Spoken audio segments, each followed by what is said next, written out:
Hello there, Parth Sharma this side, bringing you chess classics, in which I'm covering top 15 games played by Garry Kasparov. Do take time to like, comment, share, and subscribe to my channel. If you are already subscribed, then do consider supporting me on Patreon and PayPal. You will find the links in the description because your support is my motivation, which keeps me going. So, at first, let me just switch the board. There we go. And the game which I'd be looking at is what is in the same tournament in which I looked the game yesterday. Again in Linares 2005, and this is the game between Michael Adams with white and Garry Kasparov with black. This is our game at number 6, and which turned out to be Garry Kasparov's last professional victory in classical chess. Wow. And if this game lists at game 6, you can realize even at finishing it off how cool he was playing, how solid he was playing, how incredibly good he was playing to make this list of top 15 best chess games of him.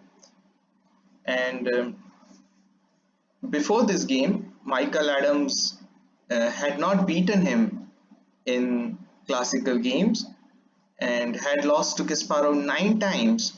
So pressure was on Michael Adams as well to turn it around and have at least +1 against Kasparov, or I should say at least a win in classical against Kasparov in his final meeting against him.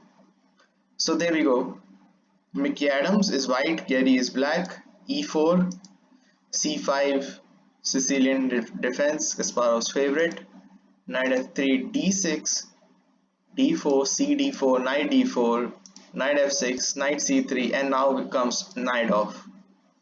And this has been the opening which has been played by Kasparov umpteenth time. I can't remember how many times he would have played this. And now English attack by Mickey Adams, who is himself English. And there have been anti-English variations such as knight g4, or maybe to develop this knight. Maybe this is not anti-English, but certainly knight g4 is. But he sticks to his classical mode. He plays Scheveningen, and he has been playing Scheveningen since I think he started playing chess, and it was probably his first variation that he learned in chess school. So e6, we transformed into Sicilian Scheveningen, and now bishop e2. So maybe Adams might be preparing to castle here, but he's not revealing his options yet. He's waiting for black's attack, and only then shall he will try to take decision regarding that.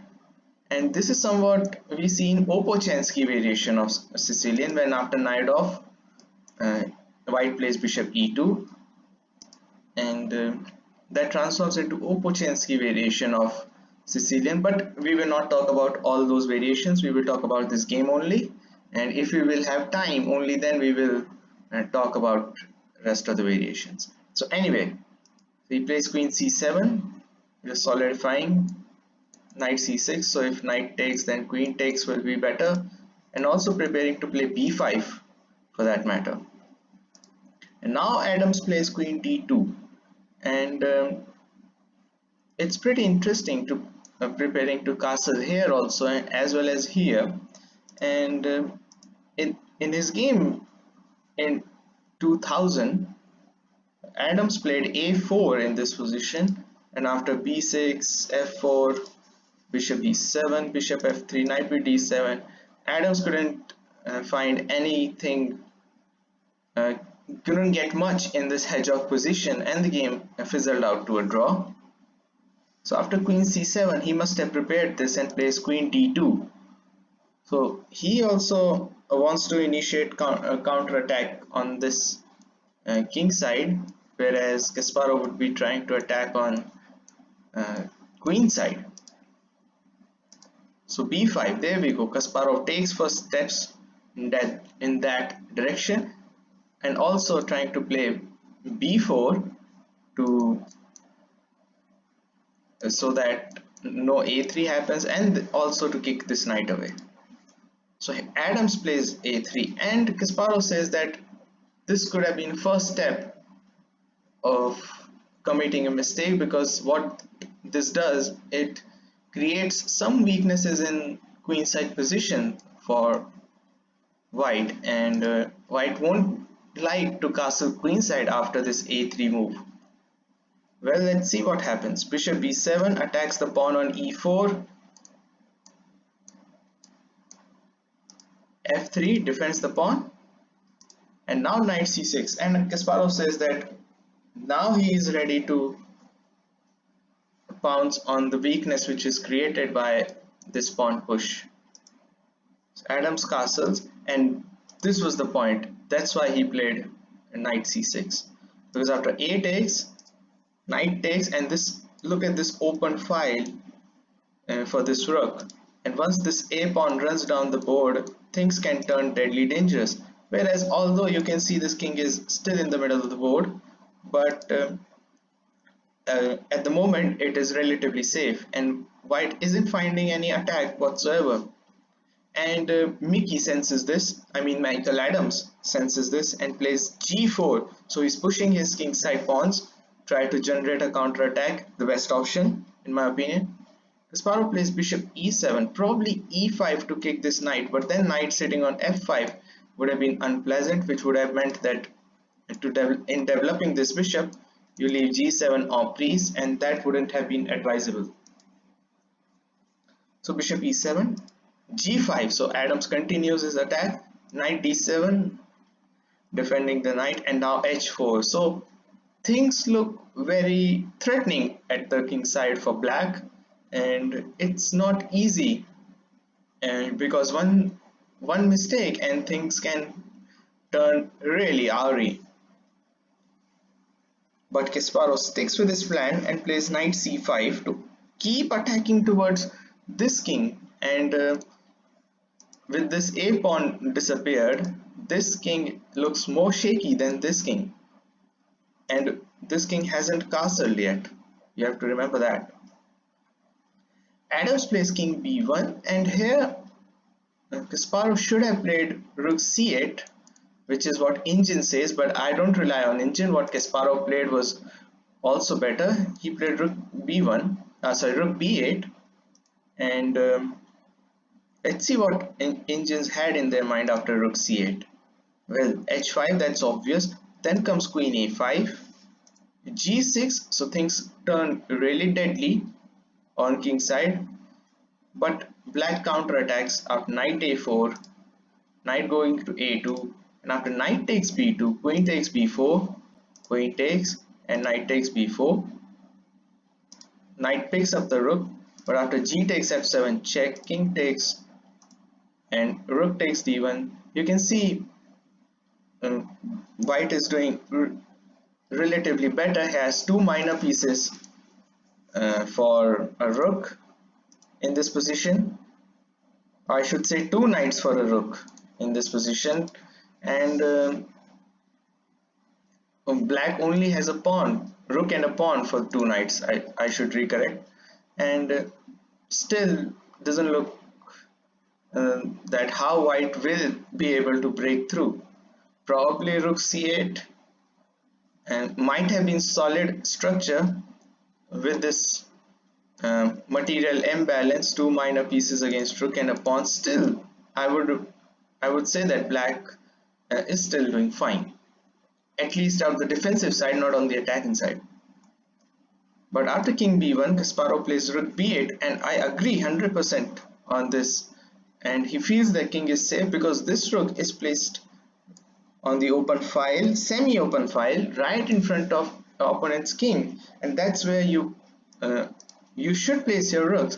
And this is somewhat, you can see if you look at the structure, it looks pretty similar, as if this king instead of e8 is on d8, then structure looks really similar, even if you consider black side as white on the Sicilian point of view. So this is pretty interesting indeed. So Adams continues his plan by playing h5, and it is very difficult now to come with this plan. But however, Kasparov plays a move that was played with so much calmness.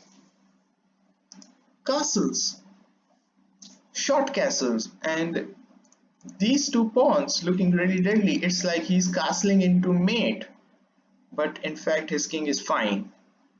Probably the best move in this position is to play, let's say, a move like bishop f4, and after e5, let's go into that.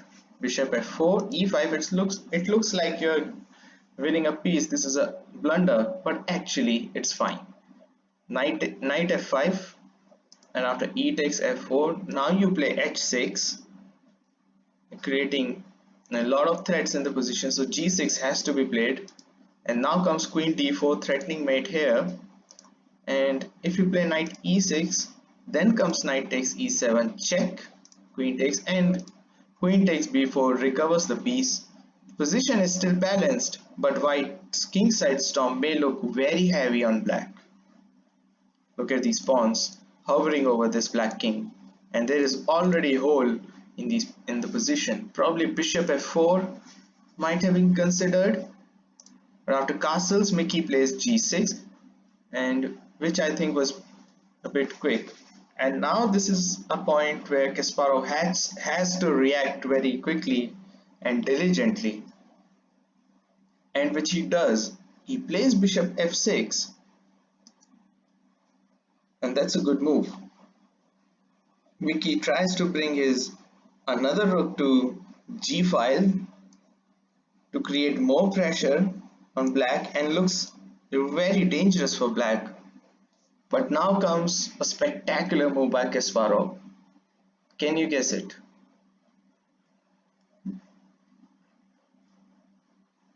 Well, if you guessed it, brilliant. And if you just want to enjoy the show, it's a very calm move, a very peaceful move, but a very subtle move. Bishop a8. Now this is very dangerous move indeed. This opens this line, and this rook looks very dangerous on this b file now, because there is only this knight here, and all he needs to move this knight and things will start to fall on white king. Adams tries desperately to exchange these bishops, and Kasparov plays bishop e5. Well, let's see what happens if he takes the bishop. But then rook takes g5, and after h6, then g takes f7, rook takes f7, rook g6. White is in clear hot seat. Already a lot of pressure on this g pawn. Rook h to g1 coming. e6 is loose. Might see one of the knights kicking this knight away. Probably bishop c4 coming, putting a lot of pressure here, and things will look totally dominating for Mickey. So after bishop g5, Kasparov plays bishop e5 to avoid the exchanges, and the best move here was just to play either bishop f4 or bishop e3, and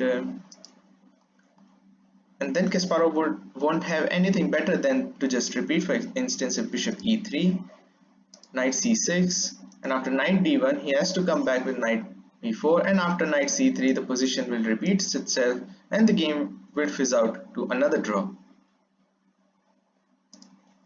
But after bishop e5, Mickey would have expected that after g takes h7 check, which he played, he would go in this corner, and it was pretty interesting that Adams took a lot of time to play this move, and there is one phenomena which is called analysis paralysis. Probably when you think long on a move, there are more chances to commit blunders, because then you're concentrating on one thing, and if that goes wrong, then everything goes wrong. And the more you think about one thing, the more you try to refute that, and that's what the situation occurred. Probably he would have thought about bishop e3, which we discussed, and he tried to refute that, and while analyzing more he came up with this move, g takes h7 check, probably expecting king h8, and perhaps things would be slightly unclear after h6 g6,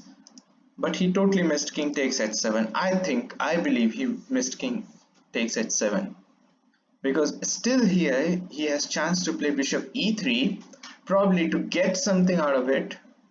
Maybe chance is already gone, but still there might have been some chance. But he goes knight b3, and which was a clear blunder. And this was the point where Adams started to go really down.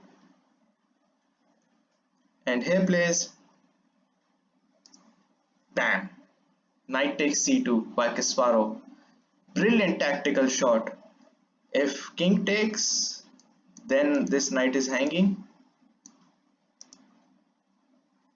and if knight takes, then knight a3 check can be absolutely devastating, exploiting the pin, and which is what happened. Knight takes c5. By the way, I should say, if queen takes would also have met with rook takes b3. So knight takes c5, and then comes knight a3 check, another devastating move indeed. And what happened in the game would happen same if the king moves in the same file. Let's say king a2, which was played in the game. If king a1, then still the same continuation would happen, which happened in the game, and that is queen takes c5. King a1 would also be met by queen takes c5, and again he should have taken the knight here, but things won't have changed much bit. Still, Kasparov would have remained dominant here in this position. But he goes knight a4 here, trying to protect this b2 square as much as he can by queen and by the knight. Also, knight is attacking the queen. But he's not having one bit of this. He plays knight c2, elegant move. And obviously knight takes, then rook takes b2 will be checkmate in one. The rook is defended by the bishop, and a3 and a1 are covered by the knight. So this is not possible. So Adams plays king b1 here. Well, there is another possibility in this position, is to play rook c1. Let's look what happens after rook c1. Well, this can turn absolutely devastating for white, because this would be a mistake, because now after this is mate. King b1, queen takes b2 is checkmate. There we go. So after knight c2, the position is really uncompromising for Adams, and he plays king b1. He has to play that. But the next move forces an immediate resignation from Mickey Adams. Can you find it?